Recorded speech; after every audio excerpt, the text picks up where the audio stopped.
খুনিরা যদি জাহান্নামেও থাকে, সেই জাহান্নাম থেকে তাদেরকে আমাদের সামনে উপস্থিত করে বিচারের মুখোমুখি করা হোক।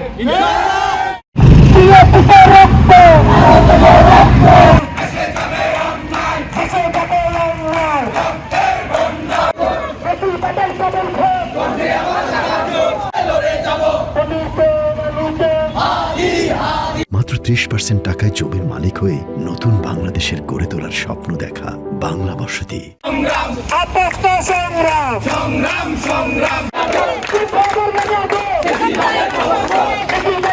আমাদের রক্তের উপর দিয়ে 1.5 শতাধিক শহীদের রক্তের উপর দিয়ে যে সরকার গঠিত হয়েছে, সেই সরকার আমাদের ভাইয়ের খুনিদের এখনো গ্রেফতার করতে পারেনি।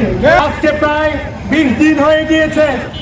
শহীদ শরীফ ওসমান হাদির খুনিদের এখনো প্রকাশ্যে ভিডিও কলে এসে তারা স্টেটমেন্ট দেয়। খুনিরা এত দুঃসাহস কিভাবে পায়, আমরা সরকারের কাছে সেটি জানতে চাই। আইন উপদেষ্টা আসিফ নজরুলকে বলবো, আপনি কেন সরকারে বসেছেন? আপনি কিসের আইন প্রণয়ন করছেন? এখনো 20 দিন হয়ে গেল, আপনারা খুনিদেরকে ধরতে পারেন নাই। আপনারা কাদের রক্তের উপর বসেছেন? এই জবাব আপনাদেরকে দিতে হবে।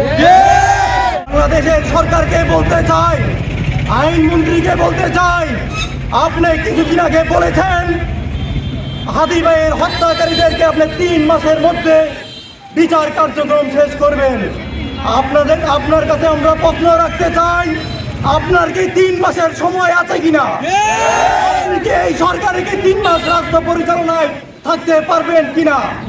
আমাদের সাথে প্রতারণা না করে বিপ্লবীদের সেই জাগরণকে আপনারা কখনোই দামিয়ে রাখতে পারবেন না।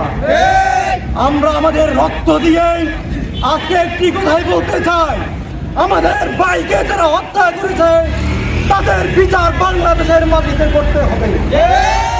এই বিচার যদি না হয়, বিপ্লবীরা যে কোনো মুহূর্তে রাজপথে অতীতের ন্যায় আবারও পূর্ণ শক্তি নিয়ে রাজপথে নামবে, আপনাদেরকে বাংলাদেশ থেকে পালাতে বাধ্য করবে।